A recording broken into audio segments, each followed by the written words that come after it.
Welcome, friends, to the program, Dollars and Cents. My name is Joel Garris of Nelson Financial Planning. You're listening to News Radio WFLA Orlando. On the program today, we're going to talk about some of the myths that folks have about their credit score and some things that you can do to improve your credit score. We'll also be talking a little bit about Coverdell educational savings accounts. What are they, and what's their role in helping folks plan for future college expenses for their kids?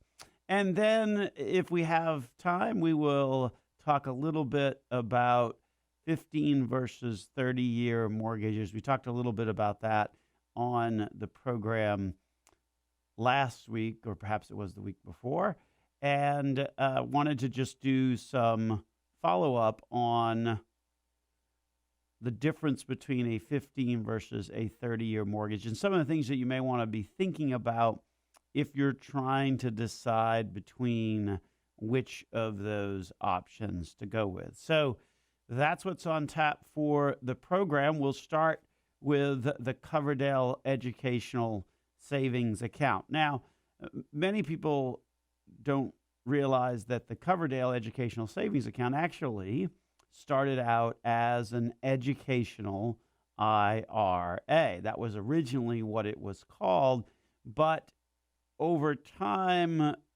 it was starting to create some confusion with sort of the more traditional IRA, and so ultimately they morphed the name over to an educational savings account. Where the Coverdell comes from is that was actually the senator that championed that type of account. I believe Senator Coverdell was from Arizona, if my memory serves me correct. And so that's where that account came to be, the old educational IRA. The old educational IRA only had a limit of like $500. The Coverdell Educational Savings Account, as it is now known, has a much higher limit of $2,000. So the limit has gone up, but at $2,000, that would but make a dent in the cost of college these days, particularly if we look at the total amount of student debt out there today is approaching about $1.5 trillion with a T, capital T, in fact, when it's that much money. That's a tremendous amount of college debt out there. So certainly a Coverdell Educational Savings Account helps, but that limit is relatively small at that $2,000 mark. The other sort of distinction that the Coverdell Educational Savings Account had for many years was that not only did it operate sort of in the traditional format of a college savings account where you put the money in, and generally you don't get any tax benefit or anything like that for putting the money in. It's got to be done with after-tax dollars. But when you use it for educational expenses down the road, then that profit comes out on a tax-free basis when it's used for educational expenses. Well, one of the unique things about a Coverdell was that for many years, you could also use that money in there to help pay for private elementary and private high schools. So that was sort of the appeal because it actually had a little bit broader reach than sort of the more traditional 529 college savings plans. Well, along comes 2017 and all of the tax changes that happened there. One of those actually sort of harmonized this distinction as to what you could actually use the money in those types of college-related savings accounts. And so the distinction that the Coverdell had that it could only be used for, well, it could be used for any education, but it could also be used for private elementary, private high school, that distinction sort of went away because now even your traditional college savings 529 accounts now allow you to use that money for private elementary and private high school. So the advantage, if you will, that the Coverdell might have had over the traditional college savings plan sort of went away. And the reality is that some of the restrictions involving a Coverdell really, I think, particularly with that tax change, that sort of eliminated the one major advantage that the Coverdell had in giving you a little more flexibility in locations where you could use that money. Once that got eliminated, then the other things that are unique to the Coverdell instead of a 529 really do, I think, diminish the value of the Coverdell. Because, see, with a Coverdell, as we mentioned, the limit's $2,000. Well, on a 529 traditional college savings type of account, there really isn't a limit. I mean, it's subject to the ability to accelerate your gifting exemption of $15,000 over a 5-year period of time. So if there was a limit on the 529s, it would be somewhere around the like of $75,000, which obviously is a pretty significant chunk of money. Certainly far more significant than the $2,000 limit that exists on the Coverdell. The other restriction on a Coverdell is that you have to look at how much money you're making. And there are income restrictions on your ability to have a Coverdell in the first place, whereby with a 529, there isn't. Anybody, regardless of income, even Jeff Bezos, although he did kind of take a little bit of a hit this week with some rough earnings announcements out of Amazon, the reality is that even he can have a 529, and but the Coverdell has income restrictions on it, and those income restrictions on it start out at around $95,000 for a single person, $190,000 for a couple. So there's that income parameter that you've got to observe, and then the other factor that's somewhat unique about a Coverdell, in contrast to a 529, is that you've got to have all the money out within by the time the beneficiary turns age 30. So that's a significant limitation of a Coverdell that a lot of people don't realize about a Coverdell, is that you've got to have that money out and used by the time that beneficiary turns age 30. So if you kind of look at all of those kind of factors, the low limit that exists on a Coverdell, the income restriction that exists on a Coverdell, meaning that in order to have one, you've got to have income below a certain level, and then the notion that you've got to have all of that money used up by the age of 30, the 529 doesn't have any of those types of restrictions. And now post 2017 with that legislative change, there really isn't any conceivable advantage really of a Coverdell educational savings account over a 529, because the one advantage sort of that it did have, the flexibility or the ability to use that money wherever, including private high school, well, that all disappeared.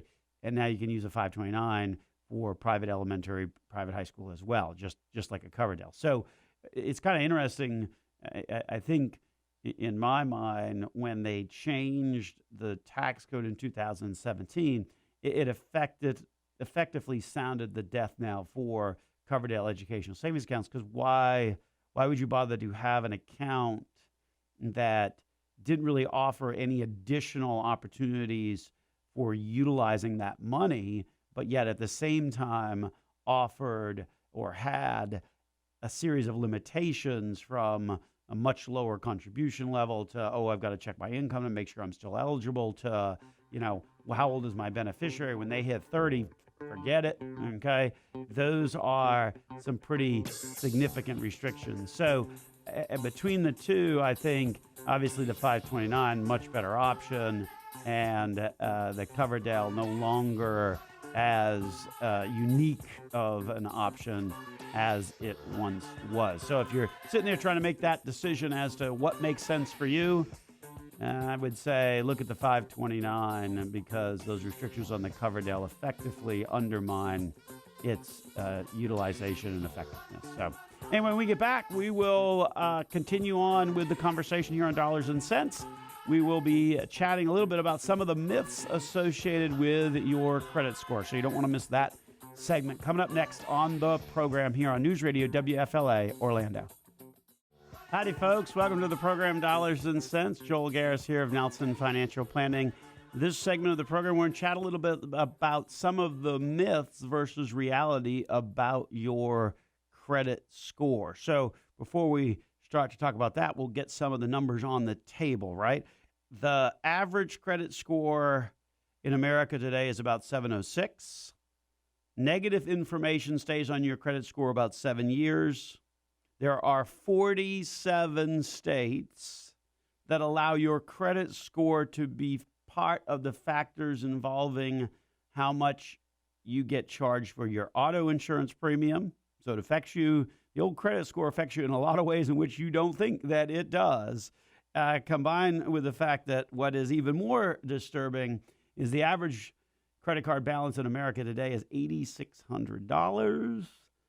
And the rate, on average, 17%. So credit card debt, not a good thing to have.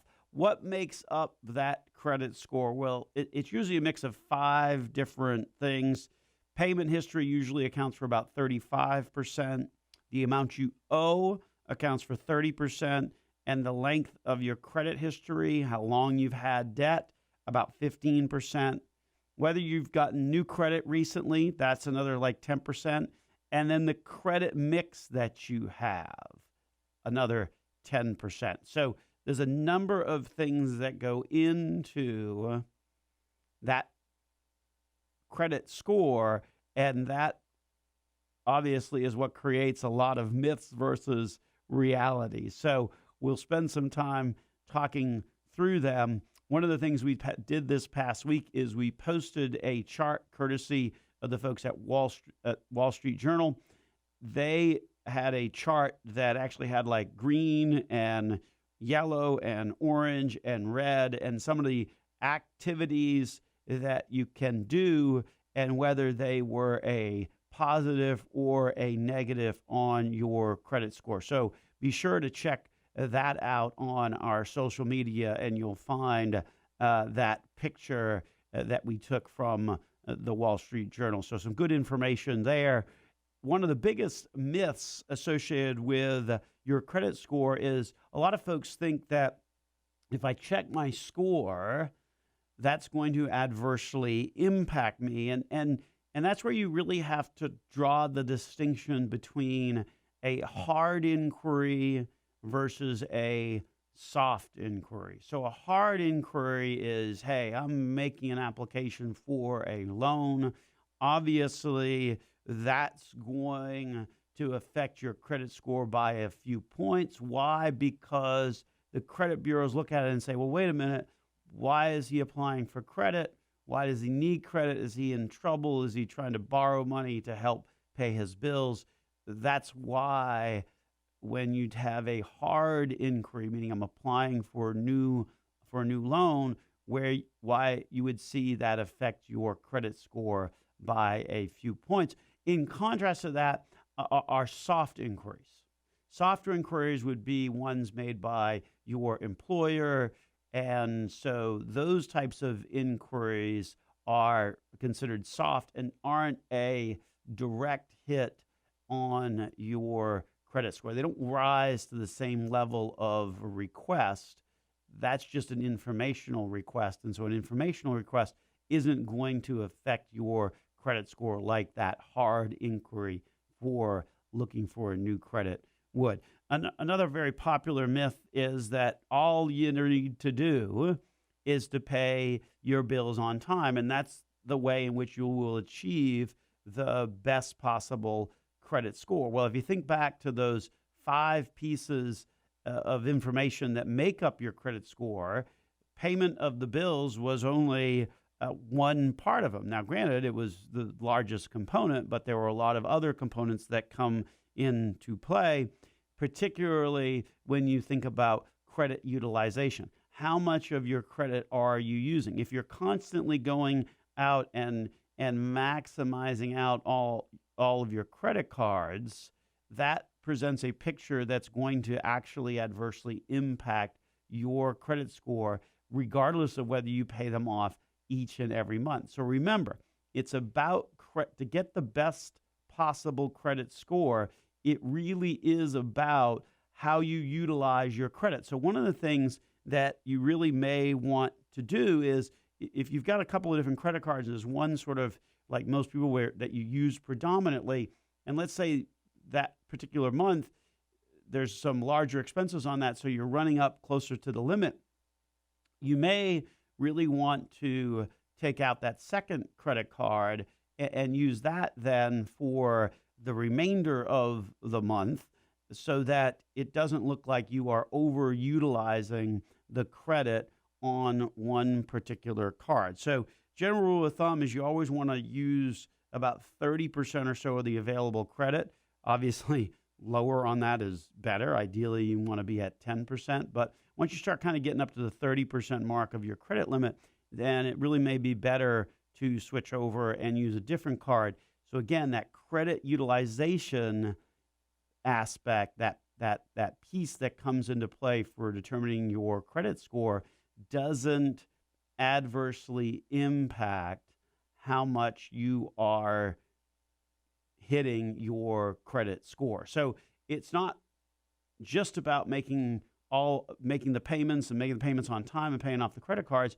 It's really understanding the different pieces that go into that credit score, and understand that it is about proper use of credits as well, not just making sure that the bills are all getting paid on a timely basis. Another popular myth that comes up is the notion that, well, if I close an old card, I've got a card, I haven't been using it, and I'm just going to close it, and that will help my credit score because I won't have that additional amount of credit out there.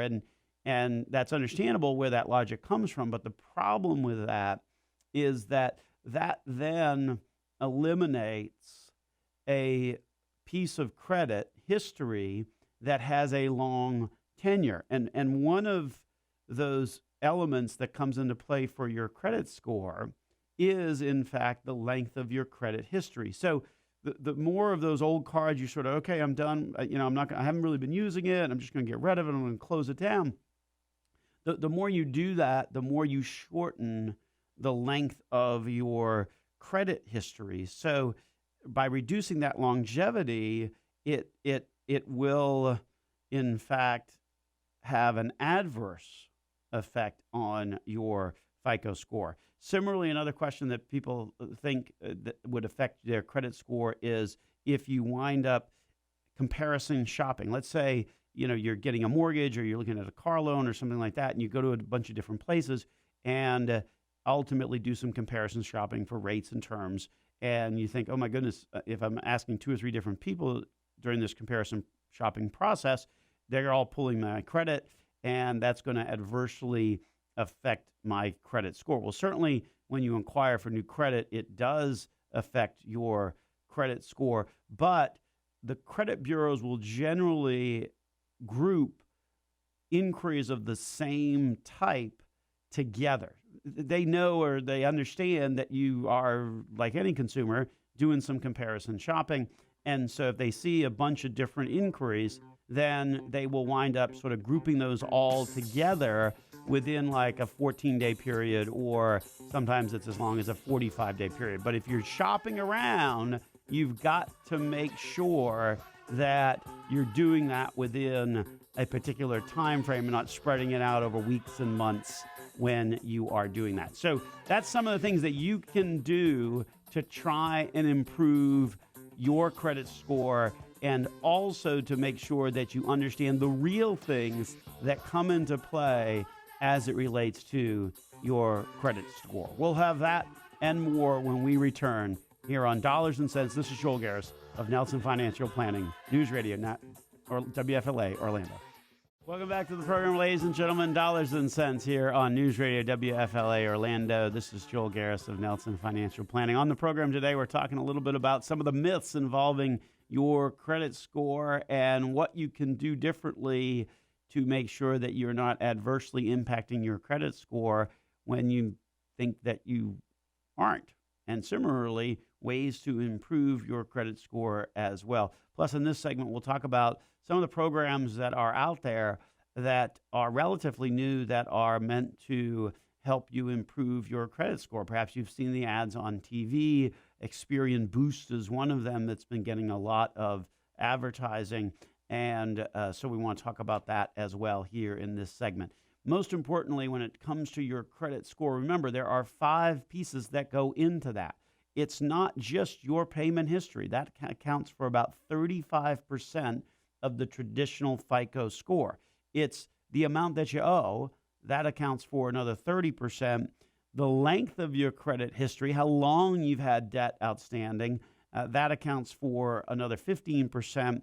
Your credit mix, what types of credit do you have? That's another 10%. And then the new credit that you have as well, that accounts for that last 10%. So there's 5 different pieces that come into play. And so that was a lot of the conversation we had in the previous segment in terms of going through some of those myths that people have about, oh, if I do this or that, then I wind up adversely impacting my credit score. Maybe I'm not going to shop around because I don't want the multiple inquiries to show up on my credit score. The reality is that, look, the credit bureaus know that you're shopping around, you're a good consumer, and generally they, group that within group those inquiries that occur within a certain period of time. But that means, though, that you can't shop around endlessly. You can't take 4 months to shop around for a car loan. You've got to do it and get it done within a period of time in order for those multiple inquiries to be grouped as one. One other thing to also consider is if you're there, especially in the season that's coming up, right? Holiday season, we walk into the stores and already the Christmas stuff is up. It's crazy. The reality is, though, that means that it's generally going to be a period of time where us as consumers shop more than at other periods of time. It's the holidays, after all. Well, you go into a store and you've got all your stuff, and the clerk says, don't you want to open a fill-in-the-blank retail store credit card? And if you do that today, well, you'll get 10% off or 20% off or whatever. So fantastic. You get $5 off the toaster or something like that. The reality is, though, that when you do that, what does that do? Well, it's new credit. So your credit score is going to take a hit there. And then the question is, the reality is, though, that your overall age of your credit goes down because now that's new credit. It doesn't have any longevity. So you're kind of getting a kind of a double whammy when you do that hit to your credit score, because you're picking up new credit, which reduces the longevity of your credit history. And then it is, in fact, very much a hard inquiry into your credit. So unless the savings is pretty significant, if you're watching your credit score and trying to improve it, then really resist the temptation to sign up for that retail store credit card, especially around the holidays, because there will be sort of a double whammy when you do that, shortening the length of time that you have with your credit history. And then, of course, it is, in fact, new credit. So, again, all of those things, the Wall Street Journal had a great article on this this past week, and really had a picture chart. And then, obviously, pictures are worth 1,000 words, right? So this one was a picture that also had some words in it. So that's worth 10,000 words. Anyway, that picture that had red and green and orange and yellow, different activities that you can do, and whether they were good for your credit or bad for your credit. It's a good picture, very, good information in there. And we did post that up on social media this past week. So be sure and check us out on Facebook under Nelson Financial Planning to find that picture. It's a pretty valuable picture, and certainly a lot of what we're talking about today is neatly summarized in that picture. So make sure you check that out. In terms of programs that are out there to help you also improve your credit score, one of the biggest things that you can do to improve your credit score is to actually ask for a higher credit limit. Just call your existing credit companies and ask for a higher limit. One of the biggest things that will do then is that will reduce down the utilization, right? So if you ask your credit card company to bump your credit limit by $1,000, well, and you still sort of put the same amount of money on that credit card, then the ratio of your utilization will go down. So that's one of the perhaps the simplest things that you can do to help improve your credit score. Another one is to take advantage of the programs that are available out there these days. We mentioned the Experian Boost one. That's the one where you see it a lot on that Experian just rolled out. Experian is one of the 3 credit bureaus, and it's a free service. And what that does is that allows you to integrate household payments, things like cable and utilities and those types of things in as part of your credit history, because traditionally that stuff doesn't get included. But yet with this Boost program, it allows you to integrate those into your credit score. So if you're really trying to kind of get your score up and you don't have a whole lot of history and you don't have a whole lot of credit outstanding, these are the kinds of things that you can do to kind of really boost up your credit score. The folks at FICO, not to be outdone by Experian. Remember, there's 3 credit bureaus: there's Experian and Experian and FICO. Well, FICO's it's Experian, Equifax, and Trans. And so what the folks at FICO are coming out with is they're actually coming out with a free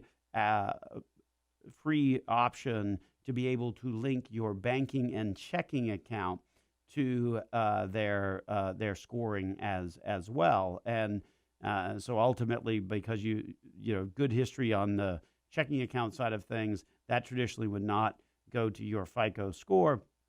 And so this free application, which I understand is slated to roll out here in the next few months, it will help you integrate your behavior in your checking account or your savings account to interplay with your FICO score. All those are free programs set up by the various credit bureaus. And then lastly, rental payments, which traditionally have not been included. There are some services out there. Traditionally, those, though, you've got to pay a monthly fee. But there are some services out there that also allow you to interrelate your rental payment into your credit score. So there's some things happening out there, some programs happening out there that will allow folks to be able to boost their credit score in ways that they would not have traditionally been able to do it in the past. So some important things to be thinking about as it relates to your credit score. We're going to take a break. When we come back, we'll start our last segment of the program and talk a little bit about the difference between a 15 versus a 30-year mortgage here on Dollars and Cents. This is Joel Garris of Nelson Financial Planning on News Radio, WFLA Orlando. Was thinking a little bit more during the break about those additional services that are available out there to help boost your credit score, specifically those that allow you to link your checking account, your savings account, and in the case of the Experian program, to link your telephone bill, your utilities bill, and the like to ultimately improve your FICO score. That's all well and good, and certainly it does help with your FICO score in ways that generally those types of things would not. Of course, that's the very definition of big data, right? I mean, now the more folks that have an insight into exactly what's happening into your checking account, the more folks that have an insight into exactly what's happening on your cable bill or your cell phone bill or your power bill, the more they know about you. And ultimately, folks will always pay a price for that data. So be careful what you're giving up as you're enrolling in these programs. They sound great, and certainly if your focus is, hey, I got to improve my FICO score, then that makes sense. but just understand the trade-off that you're making. And anytime you let anybody track your checking account behavior or your regular cell phone bill behavior, you're letting them into a little bit more of your world and giving up a little bit more of your privacy. That's a very real risk that exists in today's world, in anything that we do, but particularly when you sign up for services like that. So just be aware of the negative side of that as well. Bottom line, if you're looking to try and improve your credit score, look, make the payments, make them on time, don't overuse any particular amount of credit, and make sure you're not constantly seeking new credit. Those are some of the very fundamentals that you need to observe when it comes to your credit score. Speaking of important things, or things that your credit score will certainly come into a major factor on, that would be borrowing for your home or refinancing your home. Pretty significant type of transaction that the FICO score really does have a big component of. And what's interesting, actually, when you look at homes and loan to value type of ratios, it actually tells a pretty powerful story about the shape of the consumer and the shape of the real estate market. If we go back to sort of close to the peak of the real estate market back in 2008, what you would find is that the debt to value ratio for the traditional homeowner was around 55%. And what that meant was that for every $100,000 of value that they had in their house, chances are they were carrying about $55,000 of debt on average. What's interesting, and I think it's a combination of factors, obviously the values having improved from where they fell to in years like 2009, 2010, but it's also reflective of basic consumer behavior, because I think at the end of the day, the consumer is being much more pragmatic, much more careful about how much they borrow, and you really see it in some of these numbers in how big the difference is in terms of, for example, these loan to value types of numbers. We mentioned in 2008 that stood at about 55%. So for every $100,000 of value in your home, you had $55,000 borrowed. Today, that's dropped significantly down to 36%. So for every $100,000 of value in your house, the average person only had about $36,000 of debt on it. And I think certainly that's reflective of better real estate prices, true, but I also think that there's a different driver underneath that data, and that is it fundamentally comes back to the consumer, and that they are doing a better job, a more responsible job of dealing with their payments. So at the end of the day, certainly some strong numbers when you look at that loan to value number. And a lot of that is based upon the fact that there has been almost a shift, if you will, of folks looking at 15-year mortgages versus 30-year mortgages. And the reality is that with rates as low as they are, you can get a 15-year mortgage on what you traditionally would have been paying with a 30-year mortgage at sort of those more traditional interest rates of 5 or 6%. So a lot of folks are choosing to do the 15-year because with the rates as low as they are, even though the payment is say higher proportionally for a comparable 30-year loan, because it would be, because you've only got to you got to repay in 15 years versus repay it in 30 years. On the typical numbers that you would see today on $100,000 of debt, 30-year fixed rate mortgage would cost you about $473 a month. 15-year mortgage at traditional prevailing rates would cost you about $707 a month. So that's a difference of $234. But if you look at a 30-year mortgage when it was at 5% or 6%, well, that was a lot more than $700 on $100,000 of debt. And so consequently, that's a pretty strong, pretty strong argument to say, well, if interest rates are low and I was already planning on paying X for a mortgage, and I can, at the end of the day, get the mortgage paid off over 15 years rather than 30, then sure, absolutely, it makes sense to do that. The one thing that you might want to consider on when you're thinking about, do I want to get a 30-year versus a 15-year mortgage, is really sort of what the income looks like and whether there is value in managing that cash flow from a perspective of, with a 30-year mortgage, it's going to be less. Thinking back to those numbers we just gave you, that's a savings of $234 a month. Now, depending upon where you're at, that savings may be pretty important, and you might not want that commitment to the higher payment. So it's important to really think about your cash flow and what your situation is when you're looking at, do I do a 15-year versus a 30-year?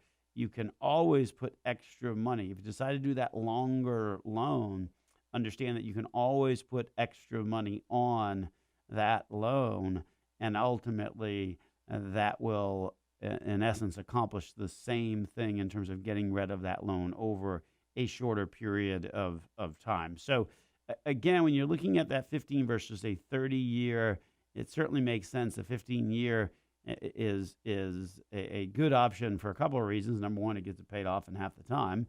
That's pretty important. But number two, with the interest rates as low as they are, your payment on a 15-year mortgage isn't going to be really a whole lot different from what it could have been on a 30-year mortgage, again, at traditional interest rates of 5 or 6%, not these historically low ones that are all under 4%. So certainly something to think about, but also be aware of the cash flow commitment on that 15-year mortgage. You've got to have that same payment each and every month. So some things to think about when you're trying to make that decision of a 15-year versus a 30-year, but certainly some pretty powerful data in terms of what the equity position is for the average homeowner in America. That an improvement of over 20% in terms of that net equity really is a pretty significant improvement in one's finances that doesn't get a whole lot of the conversation out there in the media today, but it's a pretty important fact of the financial condition of the American consumer. Anyway, we will have to wrap it on up. This is the last segment and the music's playing, so that means we got to go. So you've been listening to Joel Garris of Nelson Financial Planning here on Dollars and Cents on News Radio, WFLA Orlando.